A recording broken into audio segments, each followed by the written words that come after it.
சென்னை தேனாம்பேட்டையில் உள்ள தொழிலாளர் ஆணையர் அலுவலகத்தில் முத்தரப்பு பேச்சுவார்த்தை தொடங்கியுள்ளது. 15வது ஊதிய ஒப்பந்தம் உள்ளிட்ட 6 அம்ச கோரிக்கைகள் தொடர்பாக போக்குவரத்து தொழிற்சங்கங்கள் முத்தரப்பு பேச்சுவார்த்தை தொடங்கியுள்ளது.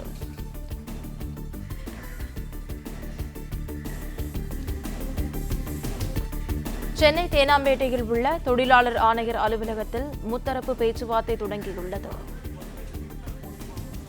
தொழிலாளர் நலத்துறை தனி இணை ஆணையர் ரமேஷ் தலைமையில் பேச்சுவார்த்தை தொடங்கியுள்ளது. இதுகுறித்த முழு விவரங்களை இணைப்பில் காத்திருக்கும் செய்தியாளர் சுதாகர் வழங்க கேட்கலாம். சுதாகர், வணக்கம். தகவலை பதிவு பண்ணலாம். வணக்கம். 15வது ஊதிய ஒப்பந்தம் உள்ளிட்ட 6 அம்ச கோரிக்கை தொடர்பாக போக்குவரத்து தொழிற்சங்கங்கள் தேனாம்பேட்டையில் உள்ள தமிழ்நாடு தொழிலாளர் நல வாரியம் அலுவலகத்தில் பேச்சுவார்த்தையை தொடங்கியுள்ளனர். தொழிலாளர் நலத்துறை தனி இணை ஆணையர் ரமேஷ் தலைமையில் இந்த பேச்சுவார்த்தையை தொடங்கியுள்ளது.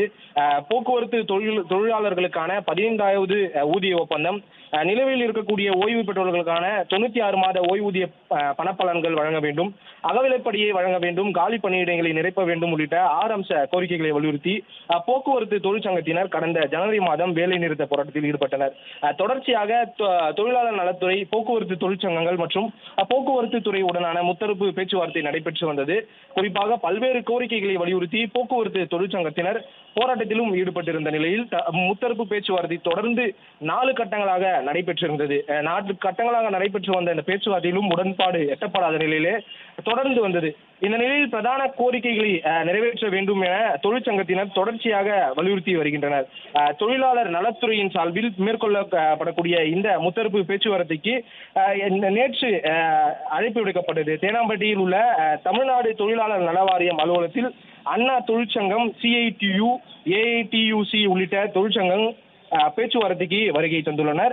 இந்த பேச்சுவார்த்தையின் போது பல்வேறு கோரிக்கைகளை நிறைவேற்றுவது தொடர்பாக வலியுறுத்தப்படும் என்றும் எதிர்பார்க்கப்படுகிறது. இந்த பேச்சுவார்த்தையில் தொழிலாளர் நலத்துறை தனி இணை ஆணையர் ரமேஷ் தலைமையில் பேச்சுவார்த்தை துவங்கியுள்ளது.